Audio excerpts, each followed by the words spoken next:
guys, it's Geekonomics here once again, and bringing you the next in the series with regard to the 100-year life. So this is Chapter 3, Part 2. You'll remember from my previous video, Chapter 3, Part 1. Chapter 3 is a very long chapter, and so I've broken it into these two lovely bite-sized chunks.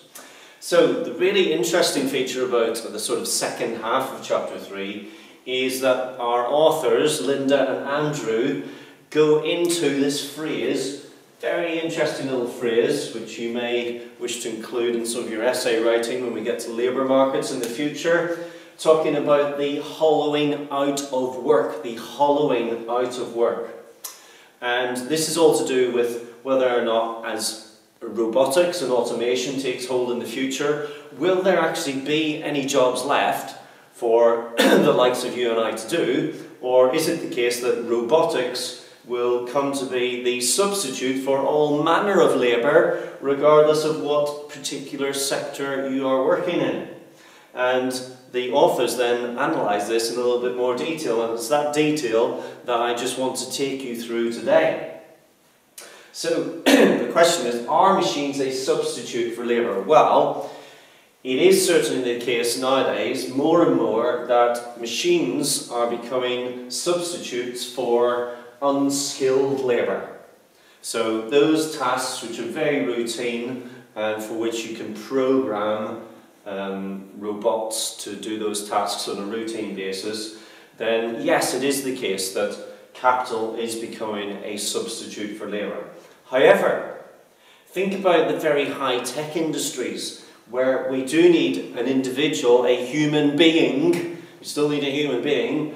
However, they work alongside very high-tech pieces of machinery. If you think of your local hospital, very skilled surgeons, very high-tech machinery. So machines, in that instance, they are not, rather than being a substitute, they are a complement to highly skilled labour. And I hope you're familiar with these terms, substitutes and complements.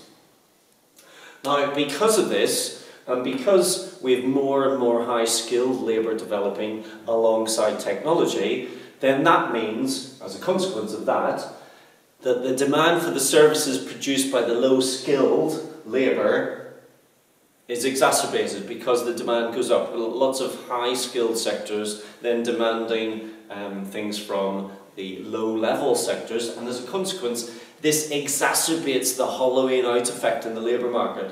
So if you think about it, you've got the very skilled over here, you've got the less skilled, the low skilled over here, and then the sort of the routine tasks in the middle, they are just they're being taken over by the robotics and the robots which can do these tasks because you can just program them to do it. Now, what does that then tell you as a student and as somebody in the 2000s considering your career for the future?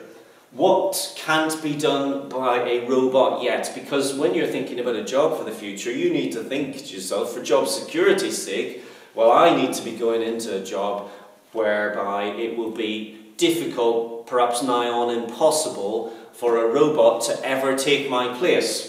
So could a robot, for example, ever take my place here at Manual College? I don't think so. So as a consequence of that, you need to be thinking about a job in these, and these are just the two areas cited by the authors.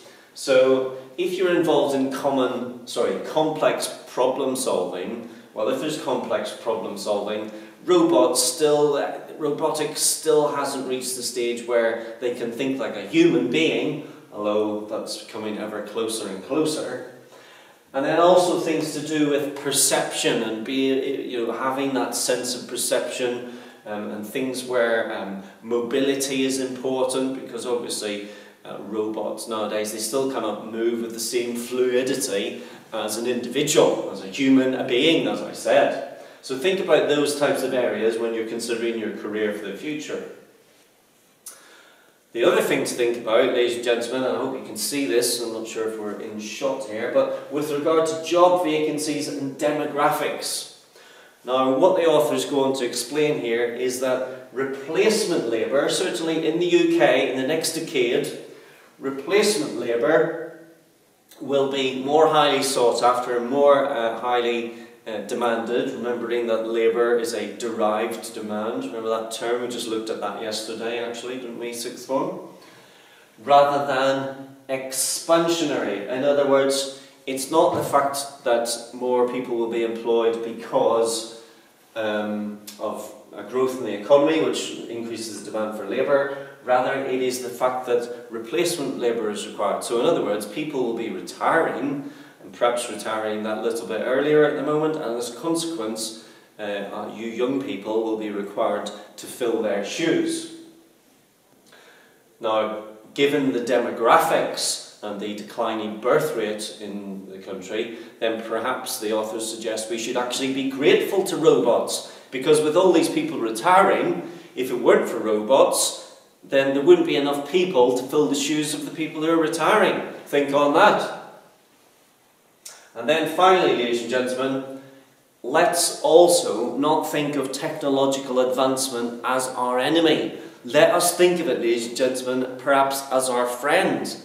Lots of people would say, oh well, technology does away with jobs, but actually empirically, statistically, looking on previous data, historical data, would suggest that actually, you can think of this in a couple of ways, and of course there are different schools of thought, and this is just one of them, but technological advance increases people's standard of living. What does that do to aggregate demand? Increases aggregate demand. Therefore, what does that do to the demand for goods and services? It increases the demand for goods and services, thus creating more jobs.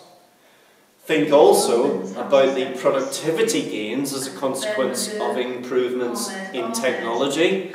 Well, productivity gains lower price levels and once again increase aggregate demand, hence increasing the demand for labour.